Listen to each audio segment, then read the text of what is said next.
Hey guys, welcome back to Closet MTG, and today guys we're doing another EDH deck tech. This time it's an update video, and it's for my first EDH deck tech that I've ever built, or EDH deck I've ever built. It's my second EDH deck tech. This is an update video for Atraxa Praetor's Voice, guys. So we got a super friend build here, guys. So Atraxa Planeswalkers for the most part. This is pretty much my baby, guys. In terms of like the shell of this deck, from the lands to the artifacts to the enchantments, the support is pretty much second to none in terms of my EDH decks.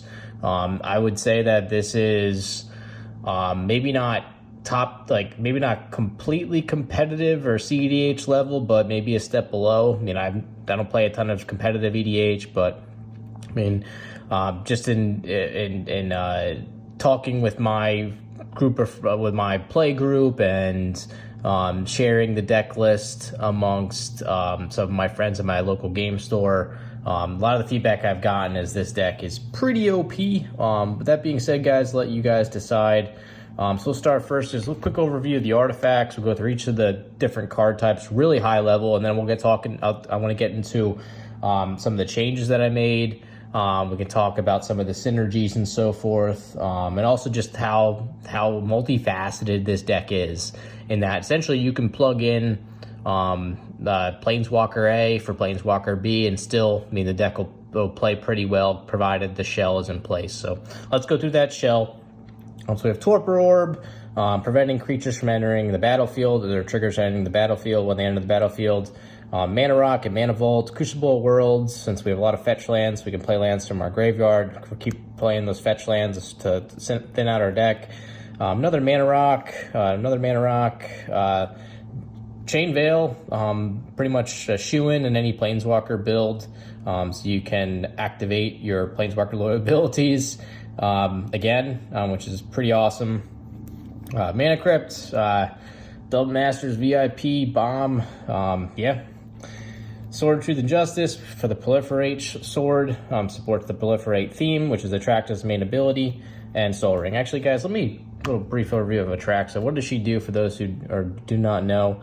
So Atraxa, again, she's 4/4, Flying Vigilance, Death Touch, Lifelink, Angel Horror, Legendary Creature, one of each color, aside from red. At the beginning of your end step, you can proliferate. And what proliferate means is you can choose any number of permanents and or players, and then give each another counter of each kind already there. So essentially, when a Planeswalker enters the battlefield, when you go to your end step, if you have a Planeswalker on the battlefield, you can proliferate, and they can essentially add one to their current Planeswalker loyalty, and the same applies to counters and so forth that are on creatures and so on. So very fun card. Atraxa is many different builds you can build Atraxa, but this is Planeswalkers. Let's get to the lands, guys. Again, the shell of this deck is the land, the enchantment, the instants, the sorceries, for the most part, the creatures. And the Planeswalkers, I wanted to make sure they were as interchangeable as possible. So I can have a bunch of different plays. Being said, guys, we'll go through the lands real quick here. So we got some dual lands, pretty much every dual land that could fit in this deck. Little Bazooka Bog, our fetch lands, Simic Growth Chamber. We got some tri lands, Verdant, some fetches. We got Core Haven, a little poor man's Maze of Ith. Yeah, scrub lands, some more fetches. Karn's Bastion for the proliferate ability. Some shock lands, guys, more shock lands, and that's it. So the end, I'll put the deck list in the description, guys. We'll get the actual land count and so forth, rather not waste time counting the lands, but definitely a higher than your typical, higher land count than your typical build, just because we want to make sure we hit our curve and we can play our Planeswalkers and so forth on curve. Cyclonic Rift, Swords of Ploshars, Enlightened Tutor, Kaya's Guile, Mana Drain, Teferi's Protection. Yeah, very multifaceted in terms of like a Swiss Army knife for a cat being able to meet or respond to most game states. So again, some solid instance sorceries, follow the same mantra.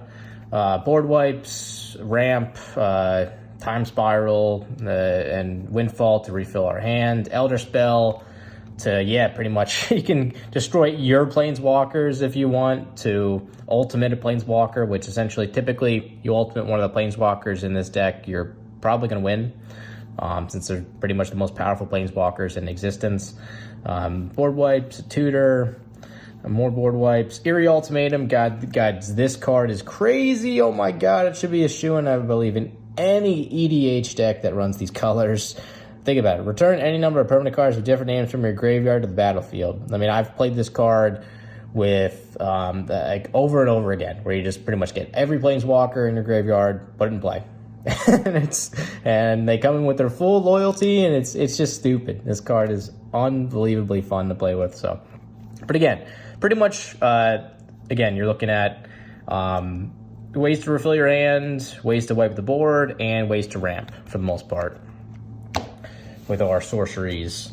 Enchantments, let's get our enchantments. Again, very multifaceted here. We got Doubling Season, which is a shoo-in in any Atraxa deck. I mean, it's just absolute bomb. This is how we can essentially ultimate a planeswalker when it hits the battlefield. Since Doubling Season, what it does is, if an effect would put one or more tokens in play under your control, create twice as many tokens. But really, it's the second part. An effect would place, if an effect would place one or more counters on a permanent. So when a planeswalker hits the battlefield, it has 4 loyalty, or however a number of loyalty, that loyalty is doubled once it hits the battlefield. So, and some planeswalkers can already ultimate when their initial loyalty is it has been doubled. So, you'll see when we go through the planeswalkers, you'll see there's quite a few that have that. So, Doubling Season, Oath of Teferi. Just being able to double our loyalty or activate our planeswalker loyalty abilities twice is pretty crazy. Smothering Tithe, Sylvan Library, we got Ristic Tutor, so we got pretty much like the white, the green, and the blue, just solid EDH staples.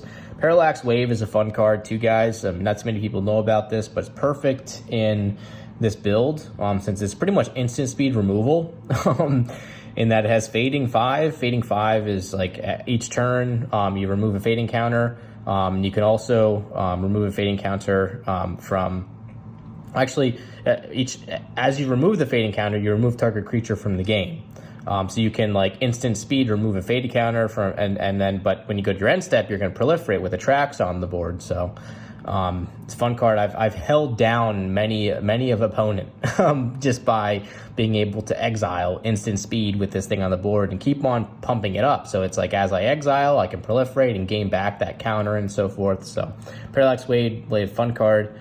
Humility, just another way around some bomb creature. It affects all the creatures, so if maybe a creature has like indestructible and so forth, and as it's pumped up, well, now it's a 1/1. Loses all abilities too, so Humility, great in combination with the board wipe too.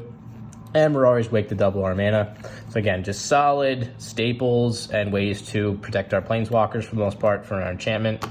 And creatures, before we get into the planeswalkers, guys. So creatures, quite a few creatures.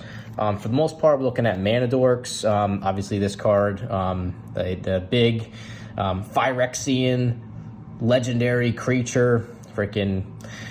Yeah, so what this guy is, he's pretty much a, for those who don't know, Vorinclex, Monstrous Raider, and he's pretty much Doubling Season on a creature. So that same ability we were talking about, Doubling Season, this time it's on a creature, but this creature has 6/6, Trample, and Haste. Yeah, bomb card, guys, absolutely bomb. Bloom Tender, more ramp, Spark Double. We got a lot of this landfall proliferate abilities for the Flux Channeler, and there's another green one we'll get to, and actually Evolution Sage, we'll bring them up here. Noble Hierarch, another mana dork. Faeburrow Elder, man, this awesome mana dork from Thorn of Eldraine. Spike Weaver, multifaceted. Essentially, it's like a never-ending fog in that you can proliferate. We can remove a 1/1 counter to prevent all combat damage that's dealt this turn. Again, just paying 1 and removing 1/1 counter, and at the end of the turn, we can proliferate with Atraxa, or through some other means proliferate through one of the landfall triggers from Flux Channeler or Evolution Sage and so forth. So I've actually held down many opponents just with this guy, being able to constantly fog and so forth. Deep Close Gate, absolute bomb creature, shooing in any Atraxa field. Just as soon as it comes in, you can double the number of counters of each kind on any number of target permanents. So this hits the battlefield, your Planeswalker ability, your Planeswalker loyalty on all your Planeswalkers now doubles. So it's like doubling season, but on a creature, and it only triggers on when Deep Close Gate enters the battlefield.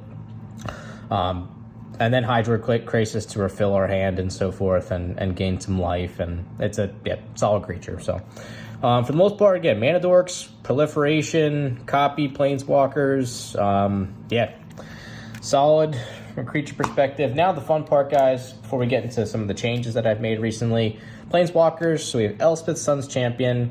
Again, can ultimate right away upon doubling season or a Deep Close Gate trigger, or Vorinclex Monstrous Raider, being able to double to come in the battlefield with 8 and immediately get the emblem. Same with Jace, double once it hits the battlefield. If you have doubling season out, you get an emblem where whenever opponent casts the first spell each turn, it gets countered. So bomb there. This card, it's actually my original build of this deck had Jace the Mind Sculptor. I actually took out Jace for Teferi, because Teferi is just an absolute bomb in EDH. I mean, this card is crazy, being able to activate instant speed, and you can, again, draw a card, discard a card, so you can sift through your deck, and also you can phase a creature out. And obviously, I mean, once it enters the battlefield, it will not be able to ultimate right away if it does double the number of counters. But guys, I mean, think about one stint around the table in a four-way free-for-all commander game. I mean, you're looking at this being at 7 by the time it gets back to you. So there's definitely, I mean, if you do the +1 ability during each of your opponent's turns and so forth. So it can easily get to 7, guys. That being said, Kiora, Behemoth, Beckoner, again, just creature of power 4 enters the battlefield, draw a card. That really isn't the main purpose of, or I guess the main benefit of this card, since obviously we don't have a lot of creatures.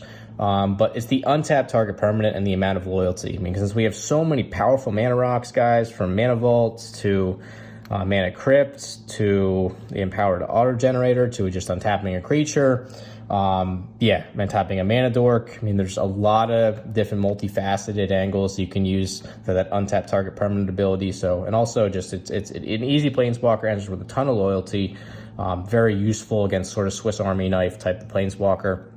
Teferi, Hero of Dominaria, the ultimate ability, can immediately ultimate once it hits the battlefield. Obviously, Oko, Bomb, Planeswalker, Narset. Your opponents can't cast non-creature spells as the ultimate, and can ultimate right away. Teferi, Temporal Archmage. Guys, I mean, being able to activate your loyalty abilities, your Planeswalkers at instant speed as its ultimate, and it's just a solid -1 to untap up to 4 target permanents. I mean, that's a pretty powerful ability. Granted, six mana or CMC mana cost is pretty expensive, but still, Teferi, Temporal Archmage, has found a spot in this deck for now. Kiora, she'd probably be the first one I replace, just because, I mean, it does support the card draw and the -1 and being able to ramp and so forth, but I've just been, I haven't been too impressed with Kiora. She can't ultimate right away if doubling season's on the battlefield.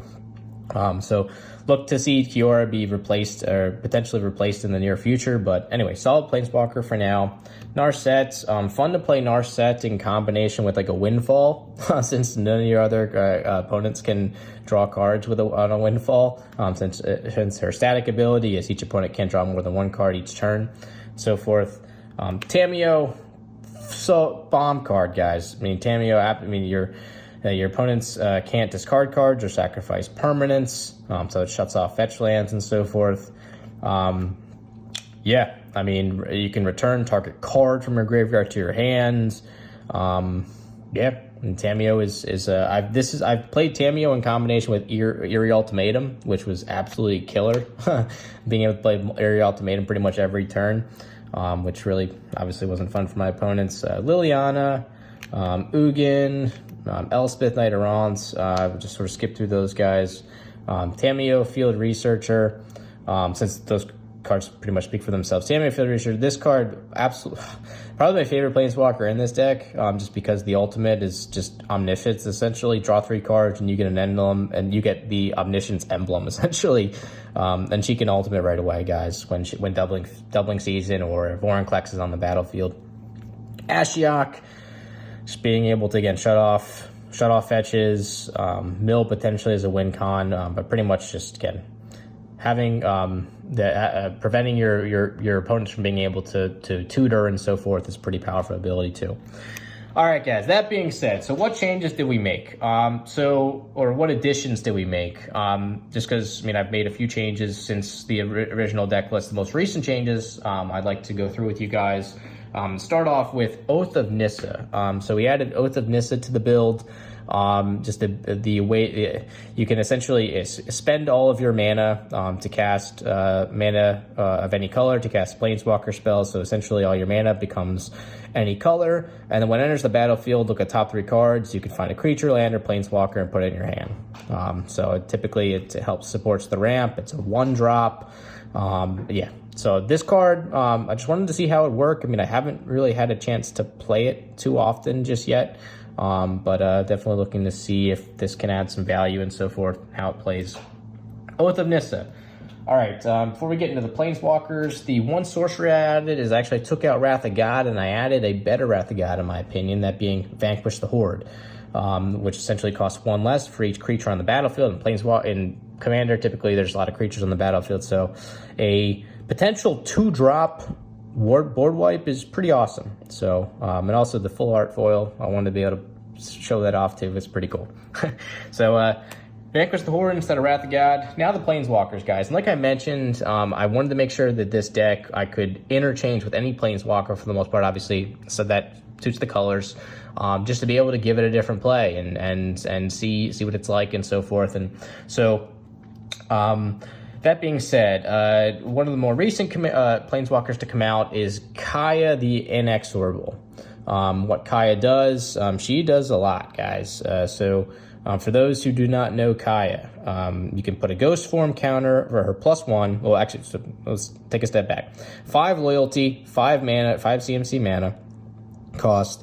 Her +1 is put a ghost form counter on up to 1 target non-token creature it gains. Whenever this creature dies, put it into exile, return it to its owner's hand, and create a 1/1 white spirit token with flying. Create a 1/1 white spirit creature token with flying. So again, up to 1 target non-token creature. Okay, so you can put a ghost counter on something. So that's obviously like it's we don't have a lot of creatures, but it at least gives us some planeswalker protection, in that if our creature dies, you can create a 1/1 white spirit token with flying to block you. Right away, you could exile target non-land permanent, but the big thing, guys, is the -7 and the ability to ultimate as soon as she comes into play with doubling season, and that's you get an emblem with, at the beginning of your upkeep, you may cast a legendary spell from your hand, from your graveyard, or from among you cards you own in exile without paying its mana cost. So being able to cast a planeswalker from the graveyard, planeswalker from your hand, planeswalker that's been exiled without paying its mana cost. Yeah, it's pretty awesome, guys. So Kaya, have not had the chance to have a lot of fun with her just yet in the build and from the games I've played, but definitely excited to see how she plays. I understand that the first ability maybe isn't necessarily the best, but still, it's the 7. I wanted to see if we can get her to enter the battlefield with doubling season and ultimate. I think that would be fun. So that's Planeswalker. Next Planeswalker. Tevesh Szat, Commander Legends, baby. This guy, I think, is so underrated. Oh my god. So look at his abilities. I mean, so he's first off 5-drop for 4 CMC. He doesn't ultimate right away with doubling season, but +2, create 2 0/1 black troll creature tokens. Okay, so dorks essentially to block for your planeswalkers. +1. I can't believe this is +1, but you may sacrifice another creature or planeswalker, okay? If you do, you draw 2 cards, then draw another card if the sacrifice permanent was a commander. So if you sacrifice Tevesh, well, obviously he's not your commander, but if you sacrifice Tevesh, you sacrifice another creature, planeswalker, you sacrifice a Thrall token that you created by +2ing him, you can draw 2 cards, which is, I think, just so OP, guys. -10 ultimate ability, gain control of all commanders, put commanders from the command zone onto the battlefield under your control. So yeah, pretty much take everyone's commanders and have fun. I've actually done that once with Tevesh. It was pretty interesting, to say the least, having a Muldrotha and some other powerful commanders on the board. Yeah, my play group wasn't too happy with that, but I mean, still, that being said, Tevesh, looking forward to see how he continues to play in the build. And last, guys, Wrenn and Seven. I wanted to give Wrenn and Seven a shot, just because, well, I mean, it's just a great card, you know, being able to create a Tree Folk with the -3 as soon as it enters the battlefield. That has the power and toughness equal number of lands you control. I mean, typically we get upwards of, we get a good amount of lands because of all the ramp in the deck and so forth. So we're creating a pretty big creature. It also helps our ramp in that if we do not have enough lands or we're searching for a land, we can reveal the top 4 cards of your library with the +1 ability and put all land cards, reveal this way into your hand and the rest of your graveyard. You can put any number of land cards from your hand on the battlefield, so further supports ramp. And then the -8, you can ultimate right away to return all permanent cards from your graveyard to your hand, and you get an emblem, and you have no maximum hand size. Wasn't too pumped about the -8, even though it seems pretty OP. But really, it's the Tree Folk and the ramp. I just thought this, and it'd be fun to give it a shot. You know, see how it works out. Green is the most popular, or the most common color in this build. So the 2 having the 2 green and mana cost doesn't worry me too much. Have not had a chance to play with Wrenn and Seven just yet. So literally this card just recently went into the build, and I haven't had a chance to get him in play. But looking forward to that. But that being said, guys, yeah, hope you enjoyed the updates, even though there were only a couple. Yeah, really, this deck is a lot of fun, guys. The way I built it, like I said, it's all as multifaceted as possible, to be able to plug and play planeswalkers and interchange some board wipes and mana rocks and so forth. But it's, yeah, I wouldn't say it is the like top tier competitive EDH, or even in the same category as EDH, but definitely a tier below, just because, I mean, the amount of powerful cards throughout Magic's history, from the dual lands to Time Spiral to Doubling Season to all the EDH staples to the powerful planeswalkers to all the ramp, and just the ability to proliferate with Atraxa. I mean, it's just a solid and it's a very fun deck. So guys, I definitely recommend Atraxa Super Friends. I'm looking forward to it. It's so cool with each Magic set that comes out. Like, because I have this deck, I'm like looking, okay, what type of planeswalkers are coming out?